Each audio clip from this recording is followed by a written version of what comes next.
up, my friends, Magic Tribe, Jasmine Atten, Mystic at the Crossroads? Welcome. Thank you so much for joining. This is video number 3, part 3 of the Elemental Magic video series. If you've missed my video 1 and 2 on Earth and Air, I will link them somewhere around here below or at the end of this video so you can check those out. And we are talking about altar tools, things to put on your altar, to bring into your space, to create an altar space that aligns with your astrological sun or star sign to enhance your life and improve your manifestations. Today we are going to be talking about the elephant water, because that's me. I have, like I said in my previous 2 videos, I recently set up an altar, a water altar, or what some would call a sea altar. I've been working with the elemental ancient god that aligns with my astrological, or my sun sign I should say, which is water. I'm a Pisces, yay. And it's created some profound changes in my life. Throughout my life, my altars have changed, my practice has evolved, the energies that I work with has shifted just through my stage of development, basically. And it came to me by way of a very good friend who was like, hey, why don't you start working with your element and see what happens? So I have 2 altars in my home. I have my prosperity altar. I have my water altar that's over here off to my right. I'm going to keep that off camera. That's really private and personal. I may choose to share it at some point. You guys will probably see it because it is also my working altar. So you'll see little aspects of it when I post videos from rituals and things that I do, but I'm not going to share it on camera today. An elemental altar is going to have the items on it to help you connect. So let's go through the list of what I would recommend and the things that I do have on my altar currently. So first off, the cardinal direction for water is west. The colors associated with water in the oceans are blue. To me, blue and variations of blue, teal, turquoise, mint, seafoam green, but typically if you look it up, it's most, astrology books are going to say blue. The astrological sun signs that align with, or astrological signs I should say, that align with the element of water are Pisces, Scorpio, and Cancer.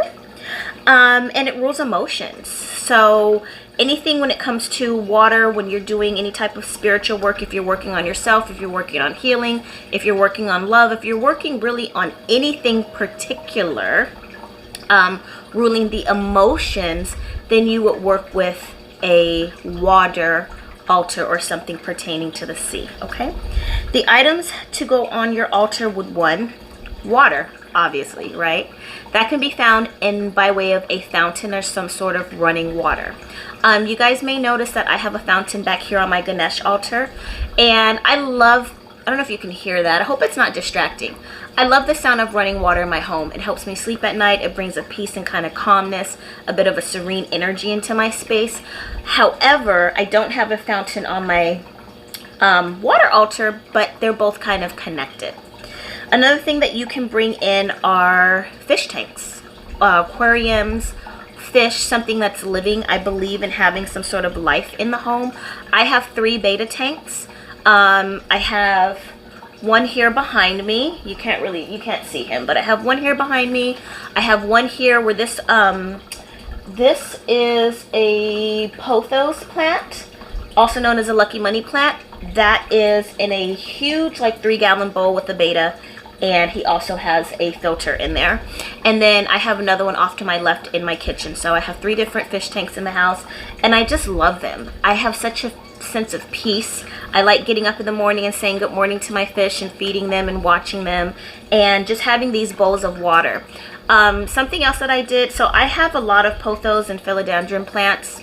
If you're a plant lover or a plant parent, comment down below. I have them, and I typically will uproot them and I'll put them in vases of water to expose the roots. I think they're very beautiful. So I have them all around my house. You guys can't see it, but I live in a bit of an urban jungle. I have kind of brought the rainforest to me, so to speak. So I have 2 large big bowls on the altar. I am going to get a 4th beta and put it in my other bowl and just have that beautiful energy of life and fish and Pisces energy here. The other thing to place on your elemental altar would be sand, seashells. If you do not live near an ocean or a beach where you can collect these things, you can go to your pet store and purchase some sand, some aquarium sand. It is real sand, it's clean. It might even be easier that way. You can pick up some seashells and you can create a sea-like type of altar or environment in your home. Glasses of water are great. I have a big bowl. Again, you guys can't see it, it's back here. I have a big bowl of moon water that I collected. It's a big old jar. I got it from Walmart for like $6. A huge like mason jar. It's filled up and I let it sit out and charge over the full moon.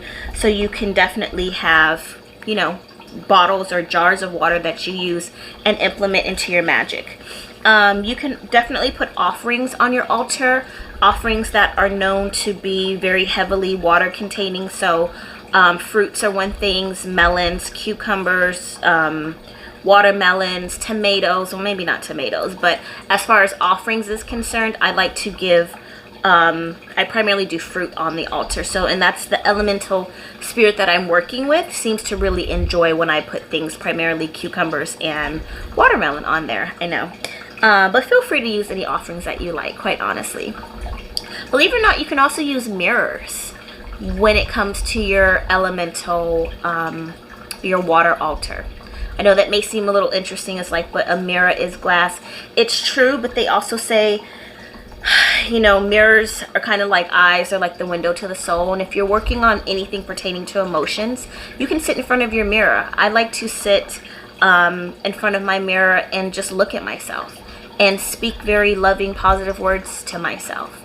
I have a mirror that's sitting right here directly over my altar, and not only does it open up the space, but I like to be able to sit there at the altar when I'm lighting my candles or praying or meditating and glance up at the mirror. So that's kind of a part of a self-love and self-healing practice. We'll save that for another video, but it is very healing and very therapeutic.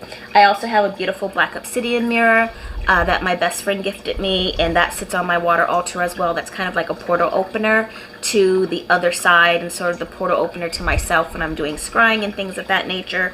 If that's something you guys are interested in, I'm still learning how to scry. I did it once that I feel was successful during the day, which is kind of interesting.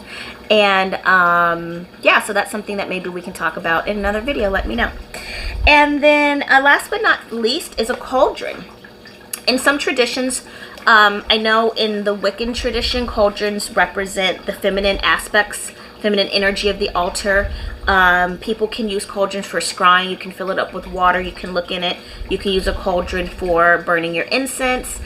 Because it's round, it's a round vessel that contains and can hold fluid and can hold things. It's sort of a representation of the woman's uterus, a round vessel that can create life and can, you know, put things inside of it and create from it. So that's just my recommendations. If you have any recommendations, do you have a water altar or a sea altar? Is this interesting to you?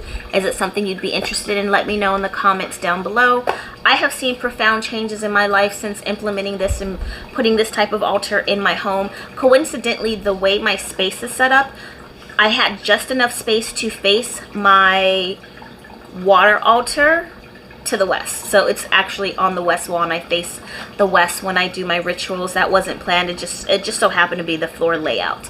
A side note that I want to add too, you guys may notice, I know I'm talking about my water altar and there's so many plants around me.